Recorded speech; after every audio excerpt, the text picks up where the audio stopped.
This summer, I was fortunate enough to spend some time exploring some of the coast in the southeast United States.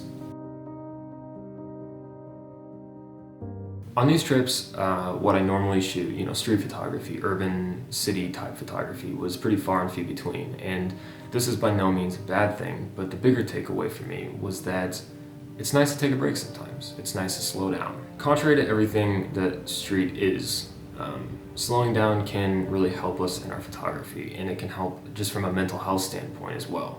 Street photography is by nature about rushing around trying to capture fleeting moments, and sometimes it can feel like we never stop, or like we walked 10 miles in a day and came back with 3 photos that we like. But what I'm getting at is the importance of slowing down, whether that does happen to be on a beach somewhere or just in your photography in general.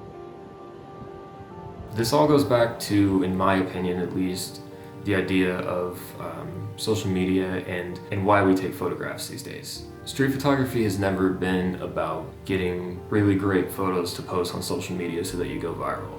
And there's nothing wrong with pursuing that. There's nothing wrong with trying to grow your social media presence, but I think it's really important to take a step back and ask yourself why you're taking the photos that you do. And I've talked a lot about this on the channel. I think it's important to practice introspection and try to understand why we are picking the camera up in the first place. The truth is that spontaneity and failure are sort of core to street photography. So if you go out with expectations, if you're running around like a chicken with its head cut off, just hoping to get banger photos to post on Instagram, you're likely gonna burn out really fast. And I think that the solution here is romanticizing the process of earning those photos. We shouldn't be trying to force photos to happen. We shouldn't be allowing our attitude to be affected by whether or not we're able to capture a stranger doing something interesting on the street. Street photography was always supposed to be about observation and capturing whatever happens around you naturally. And the fact of the matter is that sometimes it's a lot. Sometimes there's a photo opportunity every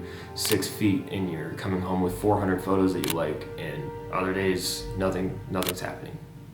Photos just aren't working out, you're not in the mood, you're feeling particularly shy that day, whatever it might be. And so again, if you're running around trying to get photos and allowing your attitude and your opinion of your own work to ride on whether or not you're successful in that pursuit, you're gonna burn out really fast. So make a point one day of waking up really early so that you can capture the sunrise, the soft morning light, and go out with your camera and a cup of coffee and walk at half your normal speed, circle the same block, and just sort of observe, get lost in your surroundings, create without the pressure of needing to take a good photo. And I think that what you'll find is that your work overall improves. It's almost a way to refresh yourself and recalibrate as a photographer. At least that's how it's been for me. Walking up and down the beach and photographing the pier at sunrise in Wilmington on Wrightsville Beach was super therapeutic to me, and I went on to just feel better about my work going forward and take better photos. And lastly, just try to remember why you picked up a camera in the first place. What about it